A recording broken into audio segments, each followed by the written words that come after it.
Бахчиев, Шарашенидзе, Китяшвили, Мамедов, Чубинидзе. 1920 წლის გაზაფხულზე სერგო ორჯონიკიძე ბაქოში ფიცის მიღების ცერემონიალს ესწრებოდა. მე-11 წითელი არმია ნიშნულოვან შევსებას იღებდა. ორჯონიკიძე, რომელიც ბოლშევიკური პარტიის კავკასიის ბიუროს ხელმძღვანელობდა, კარგ ხასიათზე იყო. ახალი პოლკი სწორედ სერგოს ინიციატივით შეიქმნა. პოლკის შემადგენლობაში უმთავრესად ქართველი ბოლშევიკები შედიოდნენ. შენაერთი კომუნისტურ სამხედრო ფიცს საქართველოს დამოუკიდებლობის დღეს 26 მაისს დებდა. Выдаем слово! Что Грузию защитим! Дело освобождения! Рабочих и крестьян! Вместе с доблестной! Красной армией! Мы разобьем! И уничтожим! Кандалы рабочего класса! Мы выхватим!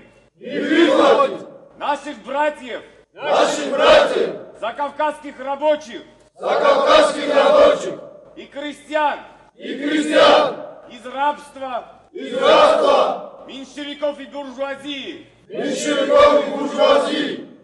Да здравствует советская Грузия! Да здравствует советское Закавказье! Да здравствует коммунизм!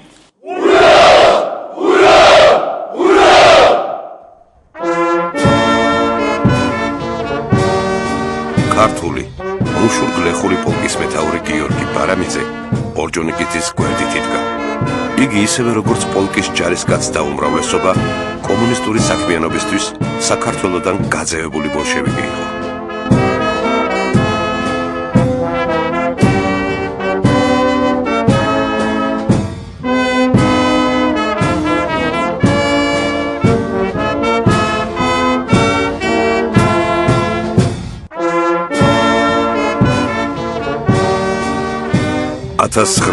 წელს ბოლშევიკურმა რუსეთმა ამიერკავკასიაში სამხედრო ინტერვენცია დაიწყო. 28 აპრილს წითელი ნაწილები ბაქოში შევიდნენ. აზერბაიჯანში კომუნისტური რეჟიმი დამყარდა. სერგო ორჯონიკიძე, რომელიც მე-11 არმიის ფაქტიური ხელმძღვანელი იყო, ბოლშევიკურ გადატრიალებას საქართველოშიც გეგმავდა. 2 მაისს მე-11 არმიამ მისი ბრძანებით საქართველოს წინააღმდეგ საბრძოლო მოქმედებები დაიწყო.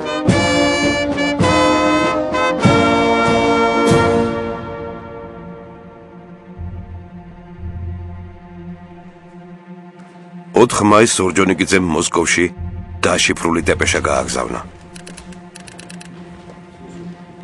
Записывай. Москва, Кремль, Сталину, Ленину. Მოსკოვი, კრემლი, ლენინს, სტალინს, ბაქო, 1920 წელი, 4 მაისი. ამბები ისე დატრიალდა, რომ იმედი მაქვს ამათვის 12 მაინც თბილისს ვიქნებით. საამისოდ ყველაფერი გაკეთებულია. ბრწყინვალედ გამოვა.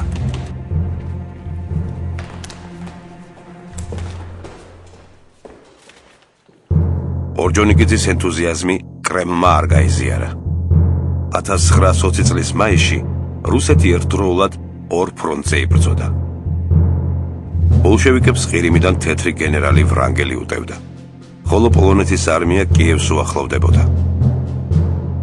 ასეთ ვითარებაში საქართველოს წინააღმდეგ საომარი მოქმედებების დაწყებას მოსკოვი ნაადრევად მიიჩნევდა.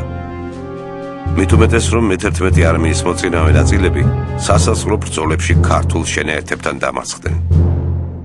ორჯონიკიძემ მოსკოვიდან ოპერაციის შეჩერების ბრძანება მიიღო. ბაქო, ორჯონიკიძეს, 4 მაისი, 1920 წელი. ცენტრალური კომიტეტი გავალებთ თავი შეიკავოთ საქართველოს შეტევისგან. თბილისთან მოლაპარაკების შემდეგ ცხადია, რომ ზავი საქართველოსთან გამორიცხული არ არის. ცენტრალური კომიტეტის პოლიტბიუროს დავალებით ლენინი, სტალინი.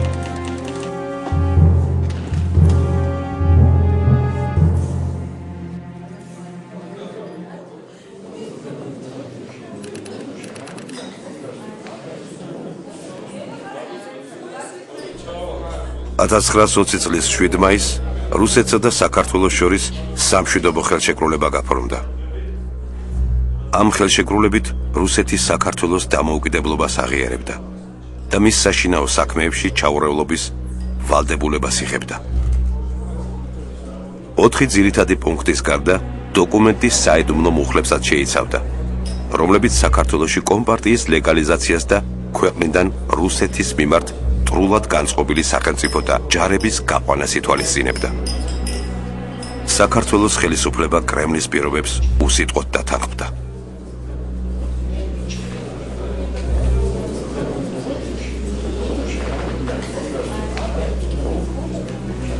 ადამიანებს გილოცავ რუსეთის საზავო ხელშეკრულების დადებას. მთავრობის თავმჯდომარემ ნოე ჟორდანიამ მოლაპარაკებაზე ქართული მხარის წარმომადგენელს გრიგოლ უროტაძეს მოსკოვში მისალოცით დეპეშა გაუგზავნა. გილოცავთ საზავო ხელშეკრულების დადებას. გადაეცით სოვნარკომს, რომ ზავის ამბავს ხალხი ღრმა კმაყოფილებით და აღტაცების გრძნობით შეხვდა. იმედი მაქვს, რომ ამიერიდან რუსეთსა და საქართველოს შორის მოისპობა ყველა გაუგებრობა და ორივე მოძმე ხალხი მშვიდობიანად და თანხმობით იმუშავებს ცხოვრების სოციალისტურ საფუძველზე გარდასაქმნელად. ხელშეკრულების მიუხედავად, ბოლშევიკების პოლიტიკას კავკასიაში ცვლილება არ განოცდია. საქართველოს ოკუპაცია მხოლოდ დროებით გადაიდო.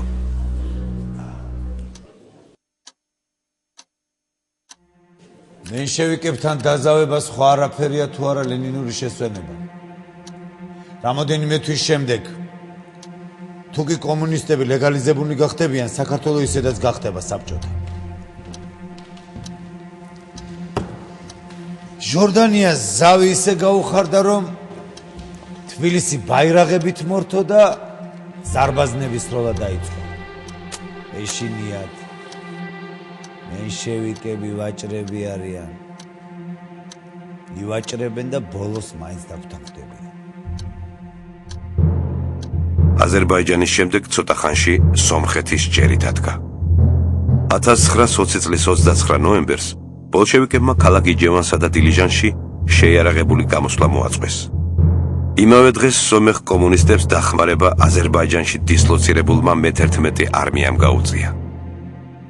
რუსებმა ერევანი სულ რამდენიმე დღეში დაიკავეს. 2 დეკემბერს სერგო ორჯონიკიძემ ლენინს აცნობა, რომ სომხეთში საბჭოთა ხელისუფლება გამოცხადდა. საქართველო კავკასიაში ერთადერთ დამოუკიდებელ სახელმწიფოდ დარჩა. სომხეთის გასაბჭოებიდან 2 კვირის შემდეგ სერგომ მოსკოვში დაშიფრული დეპეშა გააგზავნა.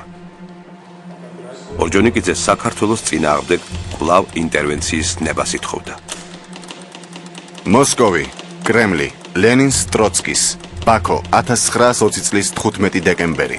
კავბიუროს გაფართოებულმა თათბირმა, რომელშიც კავბიუროს წევრების გარდა მონაწილეობას იღებდნენ მე-11 არმიის სარდლობისა და სამხედრო რევოლუციური საბჭოს წარმომადგენლები, განიხილა სერგო ორჯონიკიძის მოხსენებას საქართველოში საბჭოთა ხელისუფლების გამარჯვებისთვის ბრძოლის შესახებ.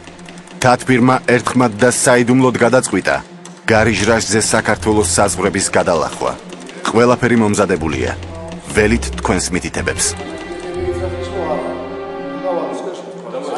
А я говорю, что промедление смерти подобно. Ну и как решать? საქართველოში შეჭრაზე ორჯონიკიძის მეორე მცდელობა მოსკოვმა კვლავ უარყო.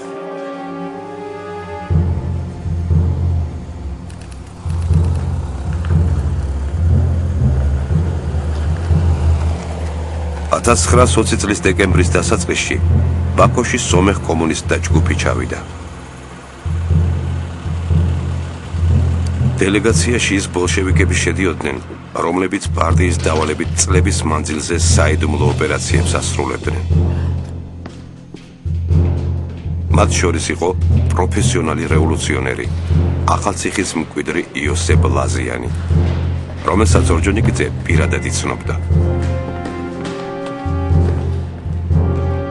ლაზიანი ბაქოს კომუნის აქტიური მონაწილე იყო. თავის დროზე იგი ბოლშევიკთა არალეგალურ სტამბაში ასოთა მწყობად მუშაობდა. ერევანში მე-11 არმიის შესვლის შემდეგ ლაზიანი სომხეთის წითელი არმიის პოლიტგანყოფილების უფროსის მოადგილედ დაინიშნა. ორჯონიკიძემ იგი საქართველოში ბოლშევიკური ამბოხის მოსაწყობად შეარჩია. კავბიუროს ხელმძღვანელის კაბინეტში სომეხ კომუნისტებთან თათბირი მიმდინარეობდა.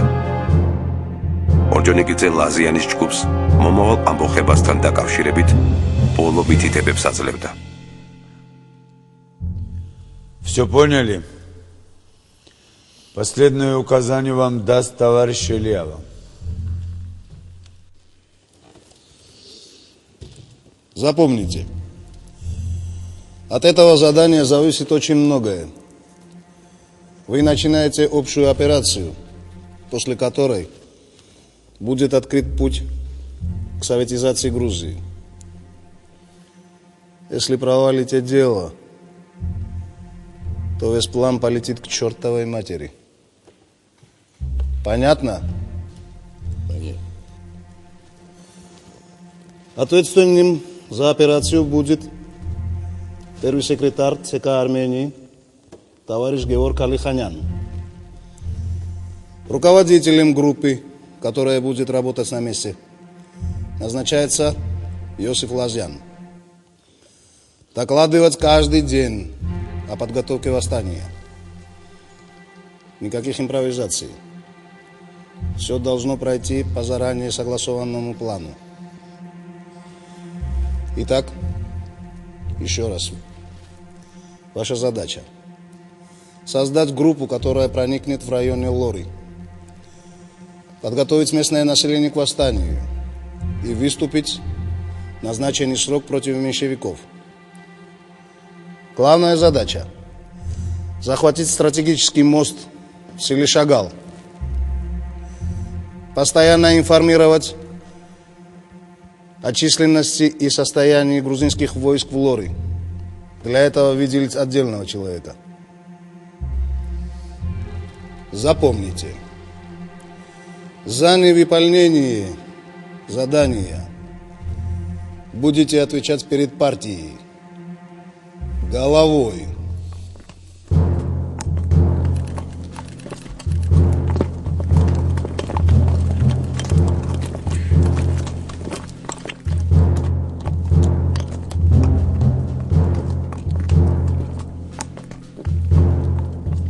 ლორეს რაიონში კომუნისტური აჯანყების მომზადებას თავისი საფუძველი ჰქონდა. 1918 წელს სომხეთმა საქართველოსგან ჯავახეთისა და ბორჩალოს მაზრების გადაცემა მოითხოვა. უარის მიღების შემდეგ ერევანმა 8 დეკემბერს სამხედრო ოპერაცია დაიწყო. რამდენიმე დღეში მოწინააღმდეგემ მთლიანად დაიკავა ბორჩალოს მაზრა და მდინარე ხრამს მოადგა. ფრონტი საქართველოს დედაქალაქს უახლოვდებოდა. სომხეთმა უკვე თბილისის დაცლა მოითხოვა. 16 დეკემბერს გენერალ გიორგი მაზნიაშვილის მეთაურობით ქართულმა ჯარმა მოწინააღმდეგე დაამარცხა. ბორჩალოს მაზრა სომხური შენაერთებისგან მთლიანად გაიწმინდა. გამარჯვების მიუხედავად საქართველო ამ კონფლიქტით მაინც დაზარალდა.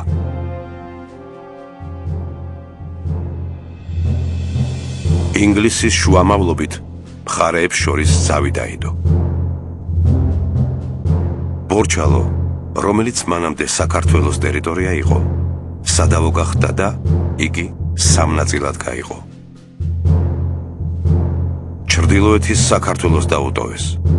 სამხრეთის სომხეთს გადაეცა, ხოლო მისი ცენტრალური ნაწილი, ლორეს რაიონი, ნეიტრალურ ზონად გამოცხადდა. ამ ზონას შერეული ქართულ სომხური ადმინისტრაცია მართავდა.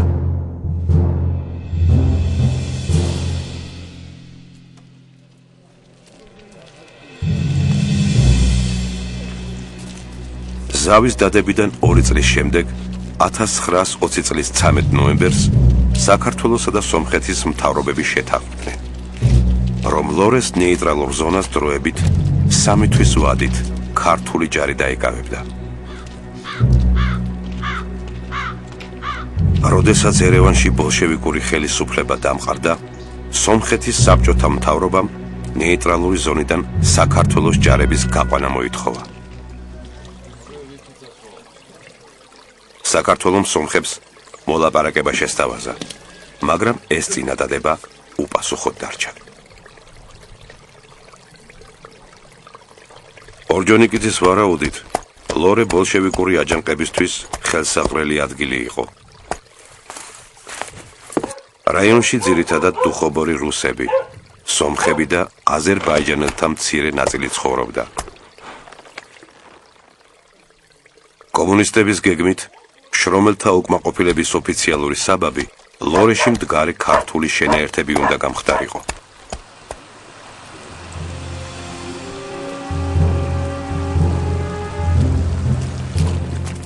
ამბოხის დაწყება 1921 წლის 13 თებერვლამდე იყო საჭირო. 13 თებერვალს ქართულ ჯარს ლორეში ყოფნის 3 თვიანი ვადა ეწურებოდა და შესაბამისად რაიონში აჯანყების მიზეზიც კრებოდა.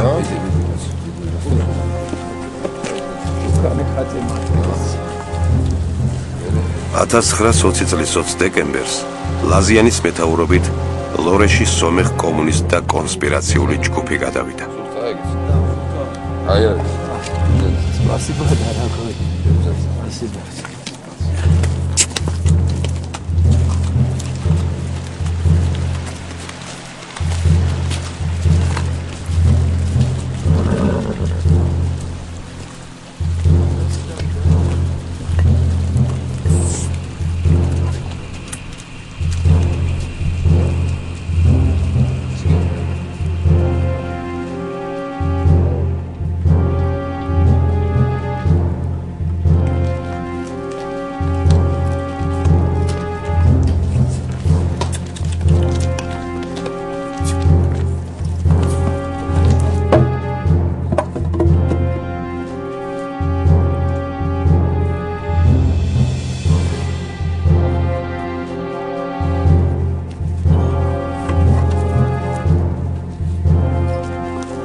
ერთი წლის წინ სამხედრო მინისტრის თანაშემწედ რო დავინიშნე. მინისტრმა ერთხელ ისეთი რაღაცა მკითხა, გაცინებაც კი შემწვა. ეგეთი რა გითხრა? ბატალიონებს ვაგზავნიდი ფრონტზე. რაზმის უფროს უთხარი 2 ქვემეხი წაიღე მეთქი. მინისტრი მეკითხება, ბატონო გიორგი, 2 ქვემეხი რამდენი ზარბაზანი არის? უვიცები. დეზერტირი ჯარისკაცებისაგან გვარდია შექმნეს და მთელი სიკეთეები მათ გადასცეს. ჯარი დატოვეს პროვიზიისა, შეიარაღების და ტანსაცმლის გარეშე. თბილისი სავსეა დეზერტირებით, გიორგი. ყველა სოციალ-დემოკრატი გახდა. უბეში ყველას გვარდიელის საბუთი უდევს.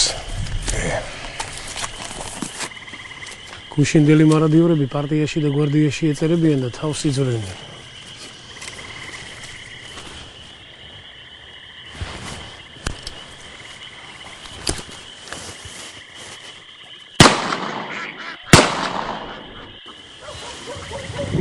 ვერ გავარტყით.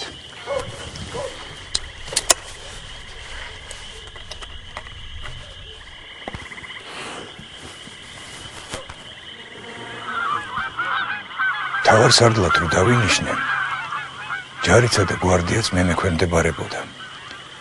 მათმა უფროსმა ვალიკო ჯუღელმა მითხრა: გვარდიის შტაბთან მიმოწერის დროს სიტყვა გიბრძანებთ არ იხმარო. თხოვნით მიმართეო. ეწყინებათო.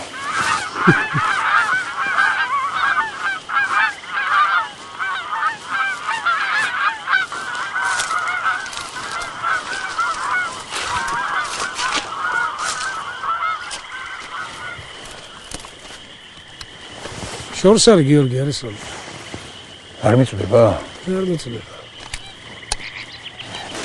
თავრობის ხდომაზე მოვითხოვე. ომიანობის დროს გვარდიელთა ჯარში გაწევა მობილიზაციის წესით უნდა მოხდეს მეთქი. ამაზე ჟორდანია აღშფოთდა. რატომ? მე როგორც მუშათა და ჯარისკაც და საბჭოს თავმჯდომარე თuliო გენერალ კვინიტაძის ჯარის მეთაურად ყოფნა შეუძლებელი არის, რამე თუ მას გვარდია არ უყვარს. მაგათ ჯარისა და ოფიცრების ეშინიათ. ჯარის საომრად სჭირდებათ. გვარდია კიდე ჯარისაგან თავის დასაცავად. სომხის ბოლშევიკები ლორედან ჩვენი ჯარების გასვლას მოითხოვენ. საიდან იცი? მაგათი გაზეთი ვნახე გუშინ. იმუქრებიან. როგორც ჩანს ომისთვის ემზადებიან.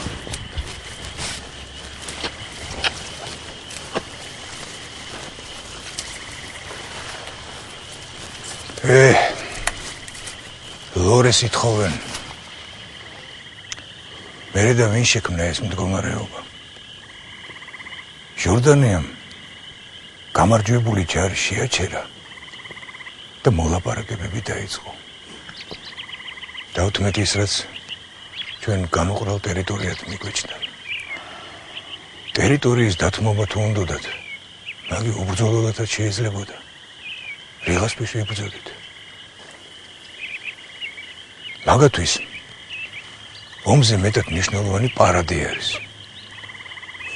მორჩალოში სისხლი იღვრებოდა ესენი გვარდიის შექმნის დღეს აღნიშნავდნენ ზეიმით.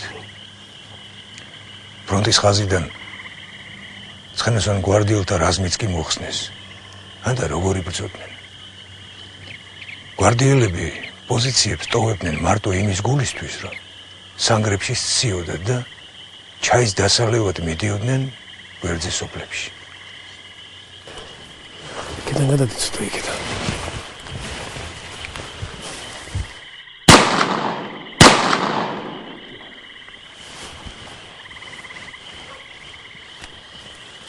ეს ყველაფერი პირში რო უთხარი ჟორდანიას არ ესიამოვნა. იმიტომაც წამოვედი. ჯარისკაცებს აბუჩად იგდებენ. მათხოვრულ ხელფასებს უნიშნავენ. ანტანტის წარმომადგენელი არის ერთი პოლკოვნიკი სტოქსი. იმ დღეს ერთად მივდიოდით გოლოვინზე. მათხოვარი მოვიდა. სტოქსმა ამოიღო 5000 მანეთი და მისცა. 5000 მანეთი. თავრობის მიერ დანიშნულ ჩემ დახმარებაზე 5-ჯერ მეტი.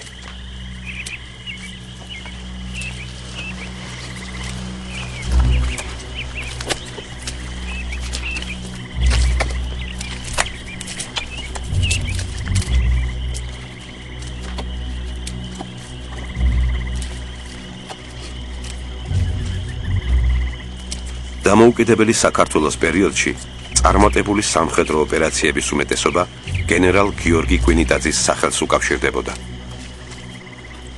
1919 წელს მისი მეთაურობით ქართულმა არმიამ ქვეყნის სამხრეთში ისლამური აჯანყება ჩააქრო.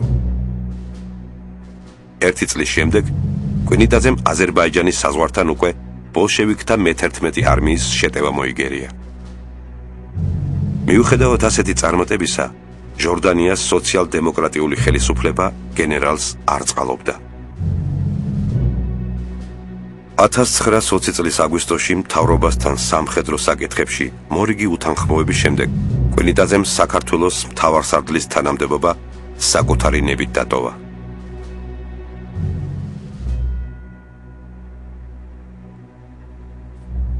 სამსახურის გარეშე დარჩენილ გენერალს დახმარების სახით თვეში 1000 იმანეთი დაენიშნა.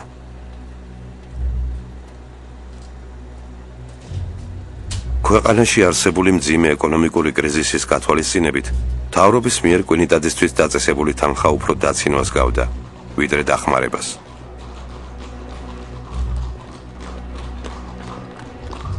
$1920 წელს თბილისში გირვანქაპური 750, ხოლო კილოგრამი კარაქი 4000 იმანეთი ღირდა.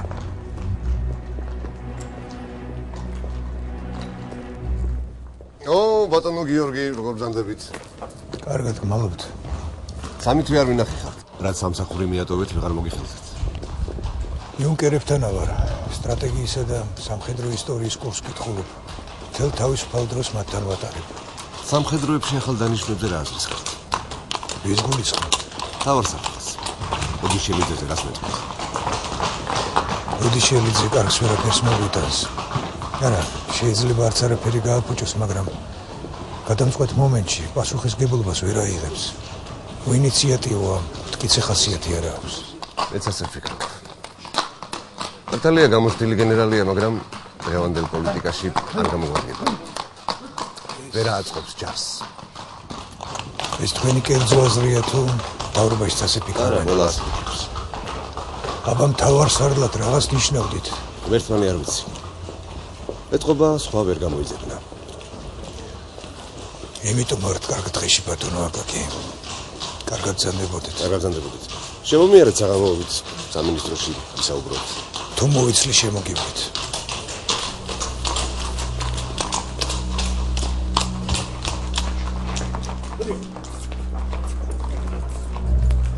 $1919 წლის 1 სექტემბერს თბილისში გიორგი კვინიტაძის ინიციატივით ქართველ იუნკერთა სასწავლებელი გაიხსნა.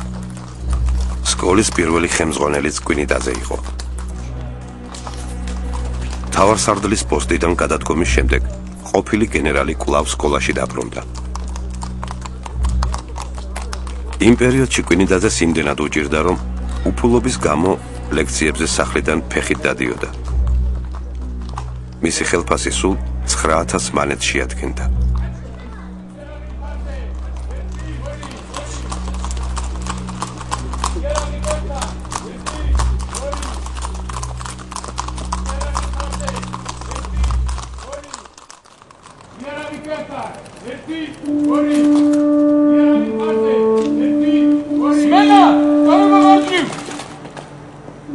იუნკერთა ასაკი დაახლოებით 20-23 წელი იყო.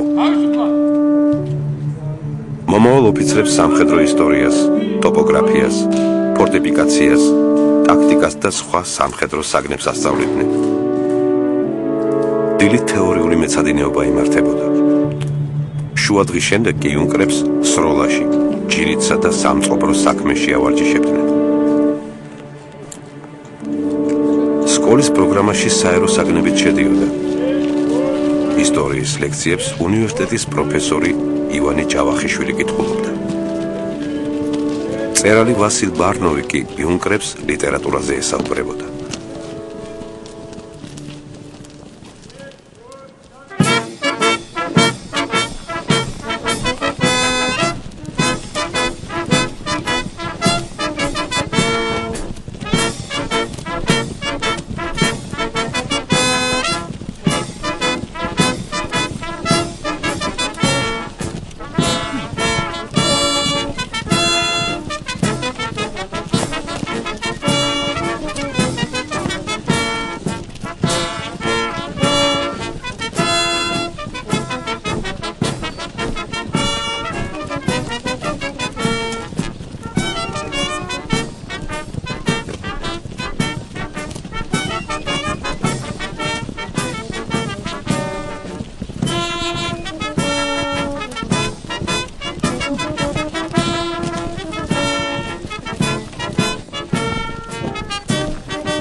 იასონ ლორთქიფანიძე საქართველოში დემოკრატიული რესპუბლიკის ეროვნულ ბანკს ხელმძღვანელობდა.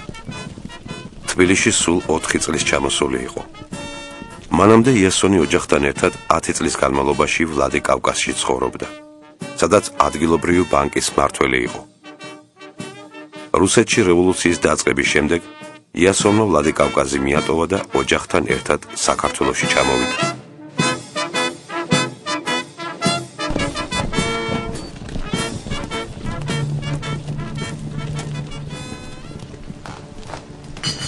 Отец, можно поговорить?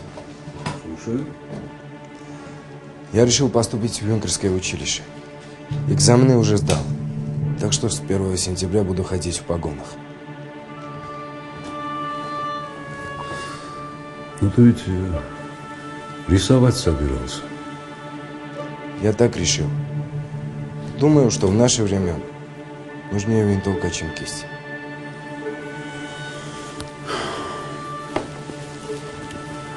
Ну что ж, сам решай. Я тебя поддержу в любом случае. 20 წლის ნიკოლოზ ლორთქიფანიძემ იუნკერთა სკოლაში შესვლა თავისი მეგობრის ზურაბ ტატიშვილის რჩევით გადაწყვიტა. მამაზე ადრე ნიკოლოზმა ამ გადაწყვეტილების შესახებ თავის საცოლეს მარიამ მენაბდეს გაუმხილა.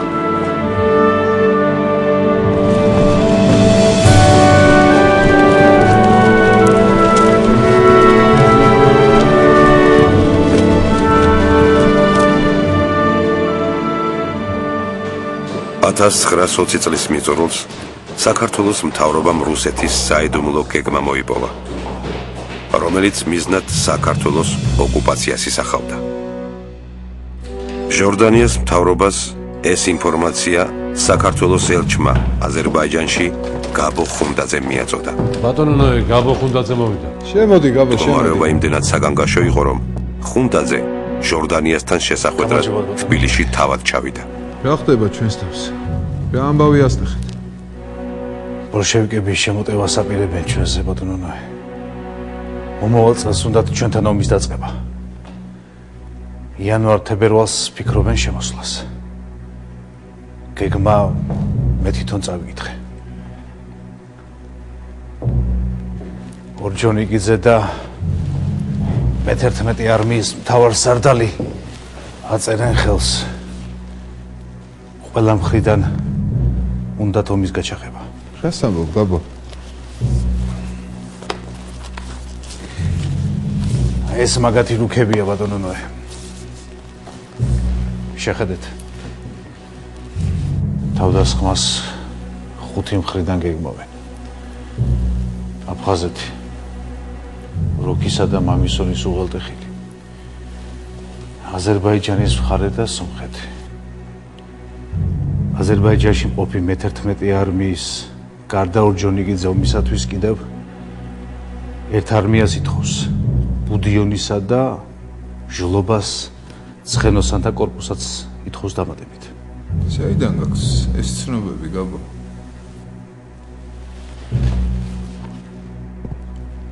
სანდოა მე ეს ყველაფერი, გაბო. რუსეთთან ჩვენი წარჩხუბება ხომ არ უნდა ვინმეს?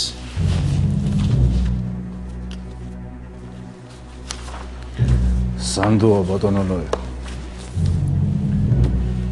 ჩვენი კაცი ყავს იქ ქართულ კომუნისტებთან.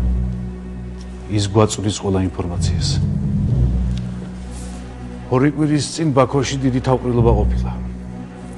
მოსკოვიდან ვიღაც დიდი ჩინოსანი ყოფილა ჩამოსული. პირდაპირ ილაპარაკა. საქართველოს გასაბჭოებისთვის სამხედრო ძალის გამოყენებაც დასაშვებია. მაგრამ საერთაშორისო მდგომარეობის გამო აჩქარება არ ივარგებსო. ორჯონიკიძე და კაუბიუროს უმრავლესობა დაცდის წინააღმდეგი არის. დაუყოვნებლივ ომს ითხოვს. ბაქოში მე-11 არმიის შევსება მიდის. მეფის არმიის ყოფილი ერთი გენერალია ალექსანდრე გაბაშვილი. ორჯონიკიძის ბრძანებით როგორც ადგილის კარგი მწოდნე თბილისის შეტევის გეგმას ამუშავებს რუკაზე.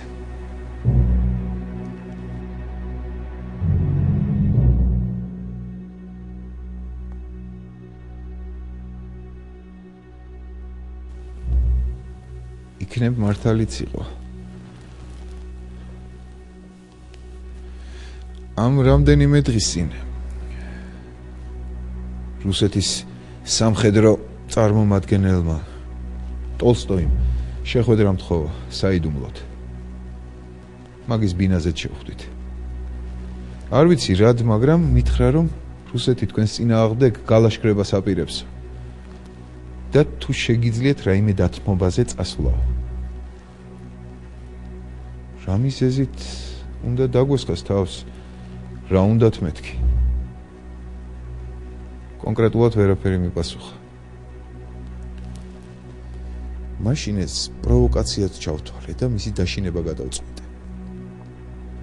თუ რუსეთი თავს დაგვესხა, კავკასიის მთიელ ხალხში აჯანყებას გავაჩაღებ მეთქი. მე მგონია რომ დაშინებამ გაჭრა. მაგრამ რუსეთთან მარტო ჩვენ რას გავხდებით? ხსნა ევროპაში უნდა ვეძიოთ.